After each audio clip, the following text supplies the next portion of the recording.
DJ Dylan Marco मोला ना रायपुर कवर्धा की सब तुरा मन कारी कारी कहथे कारी कारी कहथे ते कारी है त कारी कहथे। हाँ अगर ते गोरी होते ना ट्यूबलाइट कस तो सब गोरी गोरी कहती वो ए जीजा काहे का मैं सही में कारी हूँ मगर मैं अमित कमल का कहता सुने का कहथे डीलन कॉमेडी गाना बाया का खेल है।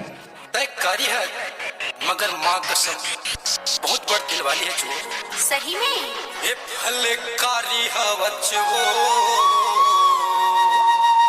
ये भले कारी हवच डीजे डीलन मार्को बरेंदा वाले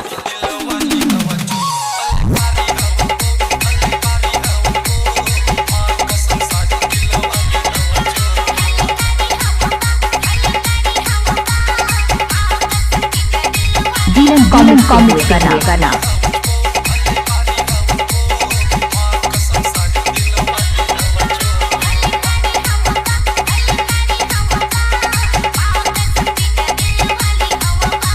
mix by DJ Dylan Marco Dola वाले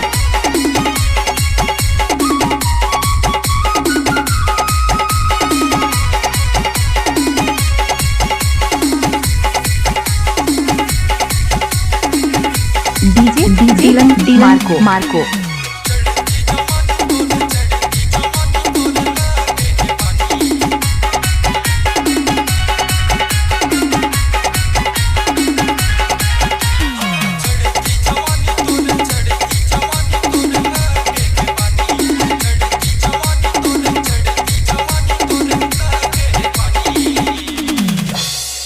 NPK mix by DJ Dylan Marco Dola वाले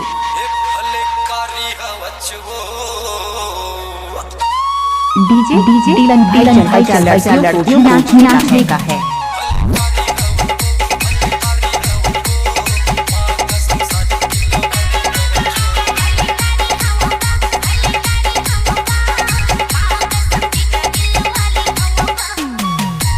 mix by DJ Dylan Marco Dola वाले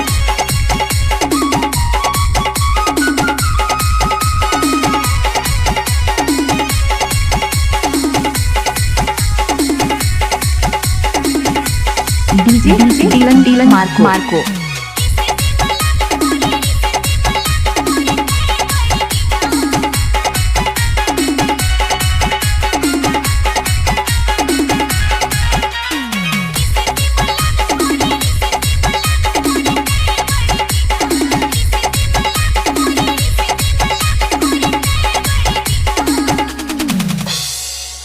NPK DJ Dylan Marco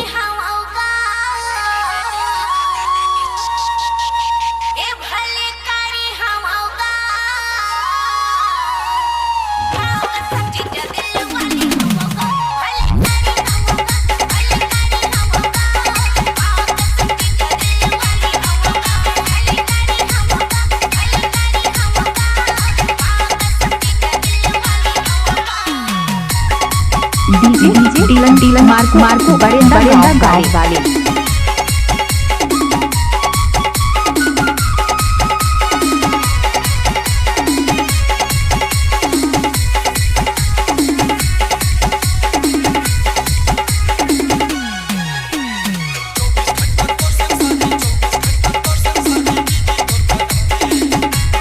Dylan comedy गाना बाया का खेल है।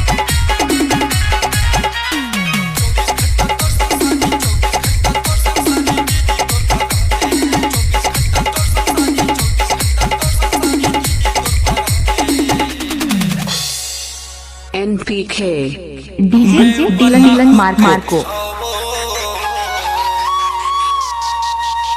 मैं बना हूँ कैथा वो माँ कसम सारी बोला घर वाली मैं बना हूँ कैथा वो मैं बना हूँ कैथा वो माँ कसम सारी बोला घर। Mix by DJ Dylan Marco Dola वाले